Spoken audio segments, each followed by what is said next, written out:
Hello! Today's ganap, nag-ayos ako ng mga damit today. Tinupi ko muna lahat ng damit ng aking princess. Ang dami ko ring na-declutter na mga damit niya pero bukas ko na lang tatapusin para makapag-focus naman ako sa mga gamit ko. Eto rin pala yung mga nilabhan ko kanina. Ang bilis nilang natuyo dahil sobrang init ng panahon. At sinipag na rin akong mag-declutter ng sarili kong mga damit. Grabe, ang dami ko nang hindi nasusuot. Yung iba, nakatambak lang tapos meron pang hindi ko talaga nagagamit. Sayang naman kaya oras na para magbawas para magkaroon ng space ang aking closet. Kayo rin ba yung bili lang ng bili ng mga damit? Tapos hindi mo namamalayan na ang dami na pala nila. Tapos sasabihin pa natin, wala akong bagong damit.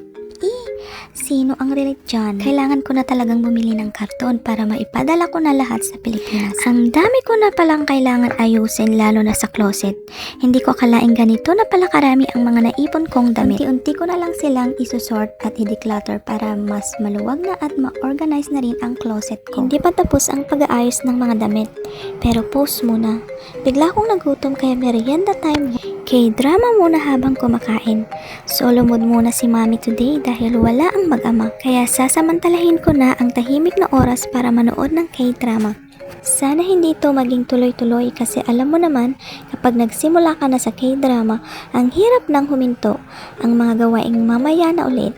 Hanggang dito na lang muna. Ingat palagi and God bless everyone. Masalama!